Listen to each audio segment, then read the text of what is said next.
اور میرے بندوں سے کہہ دو کہ لوگوں سے ایسی باتیں کہا کریں جو بہت پسندیدہ ہوں، کیونکہ شیطان بری باتوں سے ان میں فساد ڈلوا دیتا ہے۔ کچھ شک نہیں کہ شیطان انسان کا کھلا دشمن ہے۔ سورہ طارق قرآن پاک کی 86ویں صورت ہے۔ یہ کل 17 آیات اور 61 الفاظ مشتمل ہے۔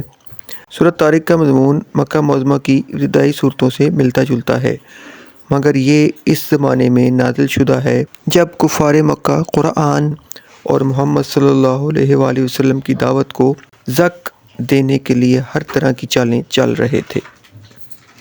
سورہ طارق کی تلاوت انسان کو جادو، شیطانی اثرات اور لا علاج امراض سے شفا دیتی ہے۔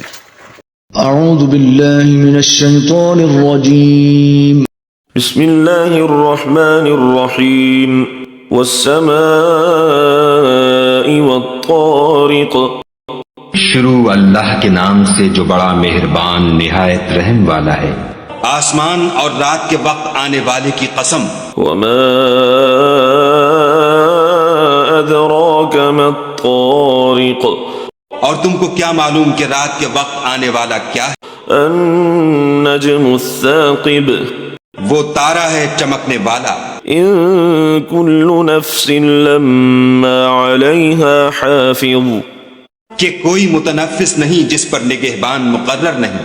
فلینظر الانسان مما خلق۔ تو انسان کو دیکھنا چاہیے کہ وہ کاہے سے پیدا ہوا ہے۔ خلق من ماء دافق۔ وہ اچھلتے ہوئے پانی سے پیدا ہوا ہے۔ یخرج من بین الصلب والترائب۔ جو پیٹھ اور سینے کے بیچ میں سے نکلتا ہے۔ انہ علی رجعہ لقادر۔ بے شک خدا اس کے اعادے یعنی پھر پیدا کرنے پر قادر ہے۔ یوم تبلی السرائر۔ جس دن دلوں کے بھید جانچے جائیں گے۔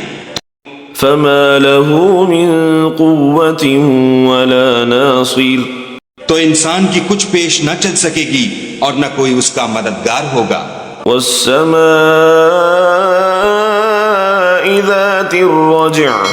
آسمان کی قسم جو مہ برساتا ہے۔ والارض ذات الصدع۔ اور زمین کی قسم جو پھٹ جاتی ہے۔ انہ لقول فصل۔ کہ یہ کلام حق کو باطل سے جدا کرنے والا ہے۔ وما هو بالهزل۔ اور بیہودہ بات نہیں۔ انہم یکیدون کیدا۔ یہ لوگ تو اپنی تدبیروں میں لگ رہے ہیں۔ وَأَكِيدُ كَيْدًا۔ اور ہم اپنی تدبیر کر رہے ہیں۔ فَمَهِّلِ الْكَافِرِينَ أَمْهِلْهُمْ رُوَيْدًا۔ تو تم کافروں کو مہلت دو، بس چند روز ہی مہلت دو۔